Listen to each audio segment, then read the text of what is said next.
Welcome to another edition of Terabit Talks Live. I'm coming to you from Nanog 94 in Denver, Colorado today. It's been a fantastic show. If you're here, welcome to the program. If you're watching from around the world, I look forward to speaking to you today. So what we're going to talk about today is a modern cloud infrastructure and what that means. Wouter van Os is joining us. He's one of the founders of Cloudbear. And they took the concept of abstracting away the infrastructure so your DevOps can focus on developing. Walter, welcome to the podcast or the show. Thank you. Good morning. Or good afternoon. Sorry, I'm here. Afternoon there, morning here. It's a Yeah. very global audience. We reach a lot of people through the internet. Um, I started by a very high level of what we should talk about or where we're going to talk. So you're the founder of a company. Maybe it makes sense to start out and tell us a little bit about what you do. You were in the Netherlands when you're saying afternoon. So folks that are wondering where you are and why I'm murdering your name, why don't you start with a little bit of background of what it is you do? Sure thing. So yeah, I'm Wouter van Os. I'm one of the guys from Cloudbear, and we've been building a um, European cloud, like specifically European focused. And on top of that cloud, we offer our managed, what we call currently managed DevOps services, where we focus on providing and taking like responsibility for hosting customer applications, and that we've been doing that the last 3 years. Before that, I was a developer myself. I developed various PHP applications in Symfony, Laravel, Cake PHP. All like I've seen them a couple. I've seen a couple of them, and since then I saw that there was a gap in the market. Like within every company, I saw a couple of sometimes a single person like responsible for hosting their application, and that guy was like very important to the company because they yeah, they were the only to have knowledge about how their application was run. And also, if he was gone, then yeah, the knowledge was gone on how to run it. So that's why yeah we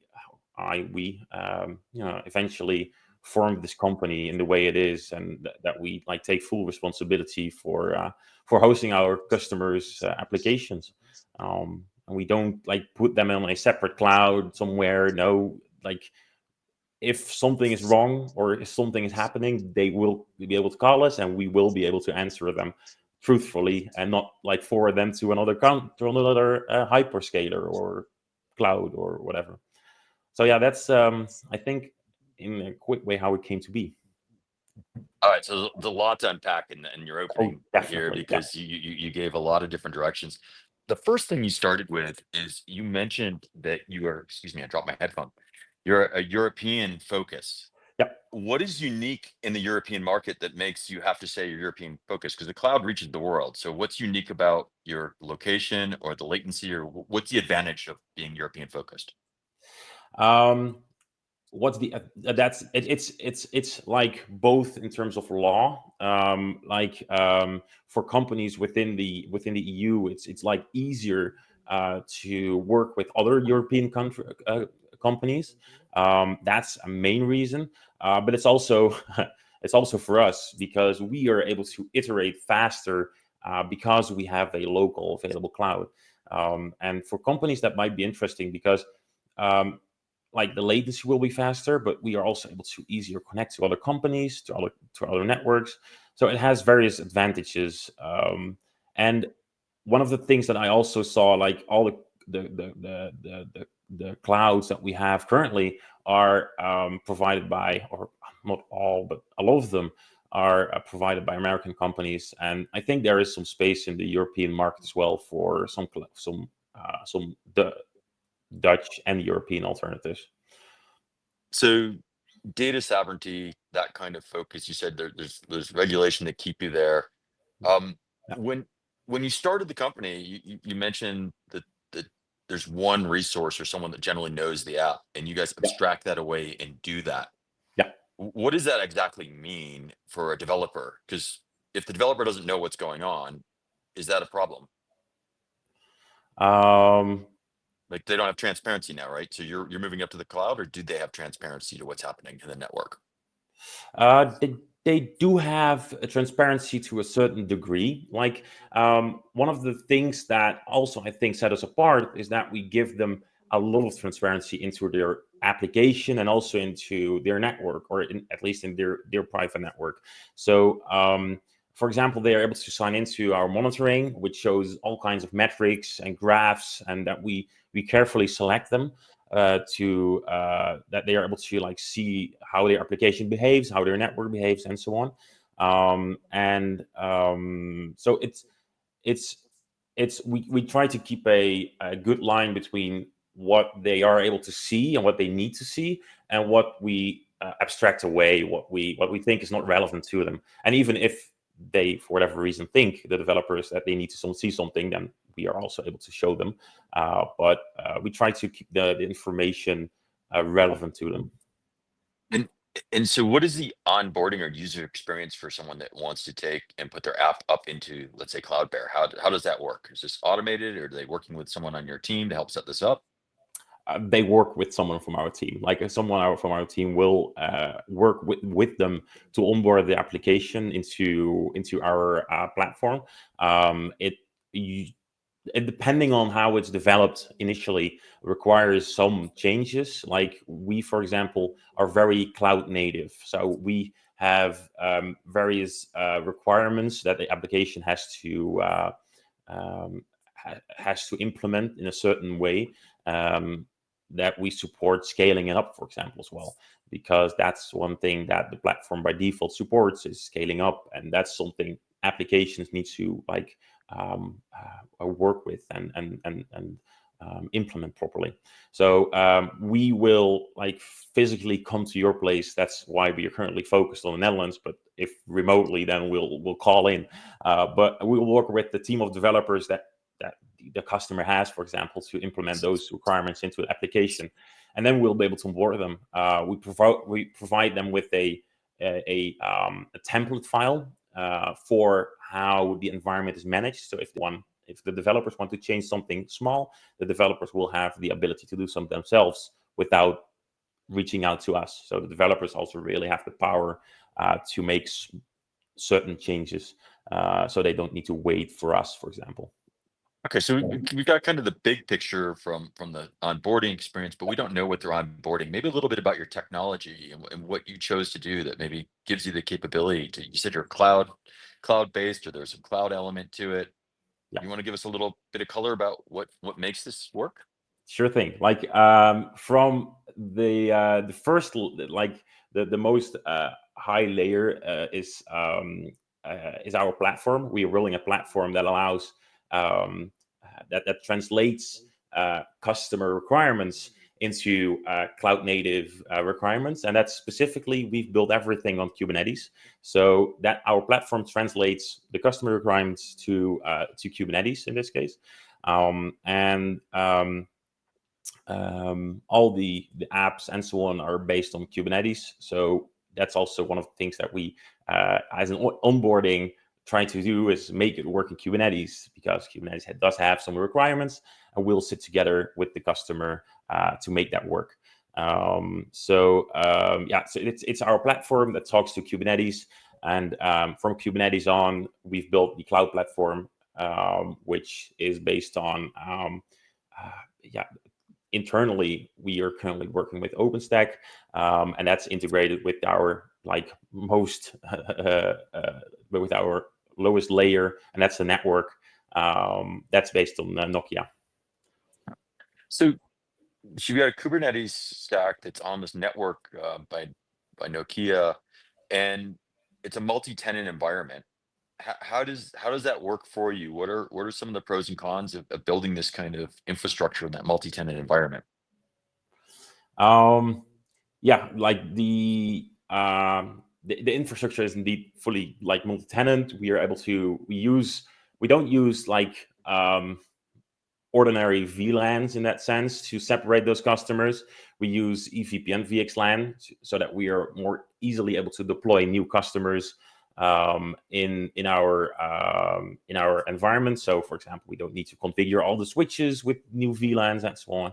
It's way easier with VXLAN, and that's the main technology I feel like that we deploy to make multiple tenants scalable. I think that's yeah. So we have a question, and the question goes this: is what was the process to select the technology partner when you were standing this up? So I think you mentioned about 3 years is you gave the history, Yeah. and so you just mentioned a vendor, um, but how did you choose the technology and the partner? Um, like then I'm looking specifically, like we had two main selection processes. I feel like one of them being the data center, the data center itself where we hosted, and the network supplier, as in or the network equipment supplier, which is Nokia in our case. So the data center was we were looking for a carrier neutral data center. Like a lot of data centers these days also provide some kind of cloud service, or like they are somehow involved in that area. And we also searched in the neighborhood, so in the Eindhoven area, and North Sea was one of the only data centers that was in there, so that's why we chose them. They were really neutral in that sense. We wanted to, because we wanted to build our own network. We didn't want our data center to compete with us, for example.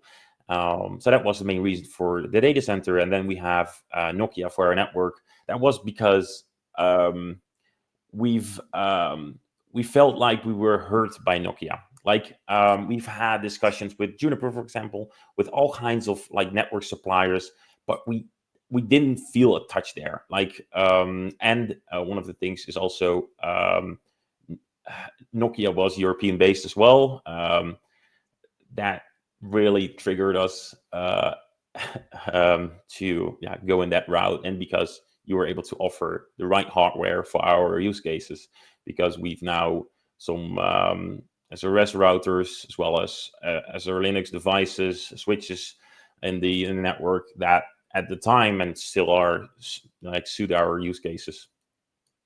So yeah, it was a long process, but various reasons led us to Nokia. All right, so you use Nokia. I happen to work at Nokia, so I know a bit about Nokia. Not necessarily our drive here at Terabit Talks, but since this is the infrastructure, and are you single vendor solution then? Is that what I'm hearing? Because you've only mentioned one vendor there.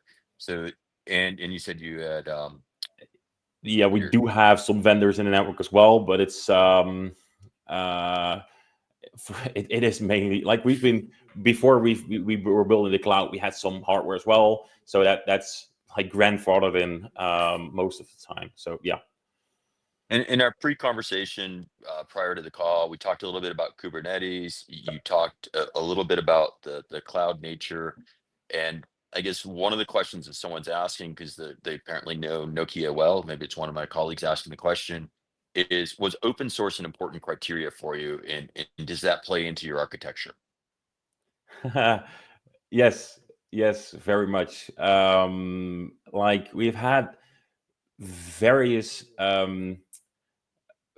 like yeah, that helped a lot. Like we were a small company, so for example, back in the day when we were researching, we found some example open source repositories. For example, the reference lab by Azure, the Azure Linux labs, as well as the intent-based Ansible design, which we really used. And now, recently, or not recently, actually recently, we learned about CubeNet as well, which is also a open source project by Nokia, which we are now eagerly implementing. And I feel like back in the day, also Container Lab was really important. We actually deployed that initially to test certain network configurations, and we have a small scale representation of our network in Container Lab as well, to be able to test certain things. So yeah, the open source projects were made it easier to choose Nokia as well. With, for example, Container Lab or Azure Linux having a Discord server, we felt hurt, and that or hurt like Nokia was listening to us, and that really made it important. Yeah. Okay, so once again, we've got a fair amount, and then they answer a lot of different directions we could. So you just mentioned Discord. Yeah, And you mentioned, so we're talking open source and community. One of the things I generally like when I'm in the open source community is being able to get answers. yeah. Who runs this Discord server, and what do you use it for? Or you just is it a Twitch game you're playing, or why do we need Discord? What are you trying to do there? Yeah, it was the Azure Linux team deployed used Discord, I think, to communicate with potential network engineers, for example. So there is a I'm actually just verifying. Yeah, it's called Nokia Azure Linux, and we've been in there to get like second opinions from people within Nokia about questions that we've had. Like we do have a support contract, obviously, and we are able to like also open tickets. But this Discord really gave us like direct connection to people that have a lot of knowledge um, about the product, and that really helped us yeah, implement it as well. Like during the implementation phase, we've had various questions, and when we were posted in there, it was answered within a day most of the time. So that's really awesome, you know. And that's Okay. also, you know, So I agree. I mean, I've seen the Discord server. I generally like getting community answers, and I find it's pretty quick. So it's kind of a loaded question, 'cause having used it myself, I was able to ask you about it. But we have yeah, another audience question. Sandro from the audience asks about the multi-tenancy and some details on how you make that work on your Kubernetes. There. yeah. Um, like multi-tenancy, we have a real a strong opinion. No, we do have a certain opinion there that a Kubernetes cluster, as well as the VMs, for example, that the Kubernetes cluster it runs on, should be. It should not be a pad that you like really have. It should be something disposable. And in that case, we, for example, in multi-tenancy, we deploy a lot of Kubernetes clusters. So our Kubernetes clusters are really small. They are like only, for example, a production environment for a specific customer, or their staging environment. That's all a different Kubernetes cluster. And we use Kamaji, which is also actually an open source project, to spin up those clusters easily and fast in combination with cluster with I need to pronounce it correctly, cluster API. So that works together in making it for us easy to like onboard a lot of Kubernetes clusters and scale them up fairly easily without all too much of a hassle. And that then integrates also into the network, because each Kubernetes cluster, or actually customer, um, has their own private network that sits in. So that's also ties into the VPN VXLAN layer. Yeah, All right. So you orchestrate it, you use Kubernetes, you build each customer's network, and I'm assuming this is dynamic. This is changing and scaling up and down. yeah. It's always it's always growing or shrinking. Like yeah, it deeply integrates into the network, as well as in the virtualization layer. Yeah. All right. And then Sandro had a follow on, and I mentioned this briefly in the introduction. I asked about data sovereignty. Um, and there's an interest, I guess, in the question is saying, explain data sovereignty and what that means in Europe a little bit. Data sovereignty, in my opinion, means that um, everything in your stack is like European based. Like not just the data is stored in Europe, for example, but like everything. Like so, the companies that you work with, the and yeah, everything. So, for Okay. example, we also decided not to use, for example, with CBWS, we decided not to use any Google Workspace, for example, or Microsoft Teams. No, we decided on moving or hosting it ourselves, because then we can really offer everything locally, and no data will be shared with someone else, with the outside world, outside Europe world. So yeah, I feel like that's my view. Just having everything in Europe. So so you have this continuous integration and continued development kind of infrastructure in place. Yeah. Um, what role does that really play in differentiating you as an offering in the market? Mm, And if it so doesn't, that's fine. But I assume that there's some strategic advantage from this architecture we're going to. yeah, definitely. Like it allows us to like okay, Kubernetes, for example, that allows us just to have a single interface on how to easily scale like applications. Like we use it to host applications that are very small but also way larger. So that's the reason why we chose Kubernetes, because we feel like a one size fits most applications. And the real advantage of the product that we are building with Cloudbear is that we are trying to find a sweet spot of what developers want to do themselves, just to be able to move forward, innovate quickly, and we want to like remove reliability, the uh, the reliability.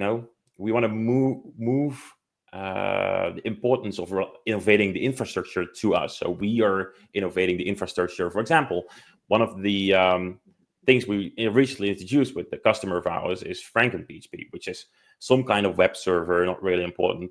But we've been working with the team to implement that, and that's a new innovation that I feel like all our customers are now able to use, because we've developed it once and we are able to roll it out across all our customers.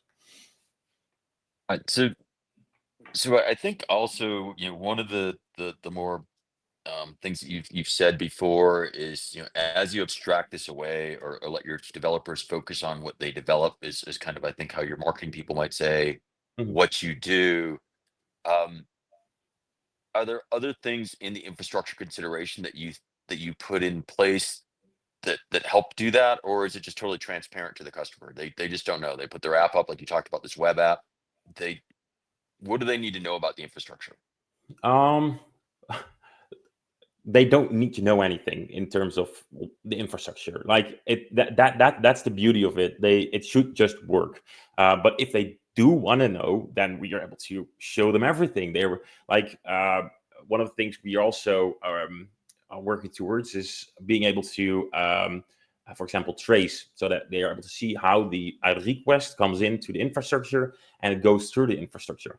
And that shows a little bit deeper yeah, into the technology, into the infrastructure, but they don't need to. It's only like giving them additional information that they can improve their applications further and yeah, make it faster and more reliable. So they don't need to, but if they want, then they can.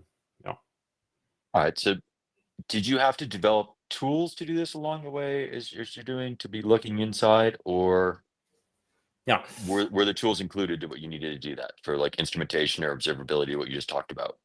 Um, we've been using a lot of open source projects for that, and not really like we've built some small tools to connect stuff together, but the main components were already available. So, for example, one of the things for dashboarding is Grafana. It's a very large tool for dashboarding, and that allows a lot of different kinds of graphs and also traces and logs and everything. So that's one of the things we should utilize to make sure that we give the right information to the customers, and that they are also able to scale with that information. Yeah, and So, so, and kind of going along with scaling and things like that. I've been trying to get into the network a bit here to find out a bit about the network. So I think you mentioned some sure. fabric products and solution along the way, working in the fabric. Um, Data center interconnect in the next way up. I think you have your own AS. You guys run your own. So talk a little bit about the data center interconnect and your routing infrastructure, if you don't mind. Sure thing. Yeah, so we have a spine leaf architecture in the data center. We have multiple data centers, two of which are in Eindhoven, and one point of presence currently in Amsterdam.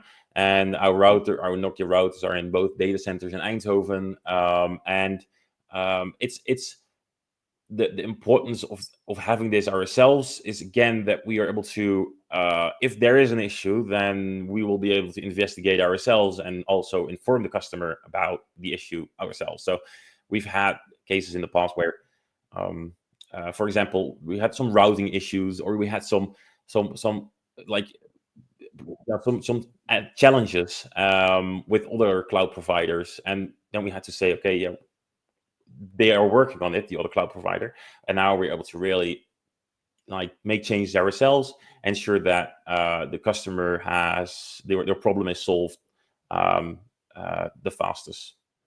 Okay, so what I take away from that is you control the routing infrastructure, you control the fabric, and it gives you a lot of flexibility to Yeah. change. You've been operational for some time. You've got this architecture in place. What have you learned, or what would you do different if you were to build this today?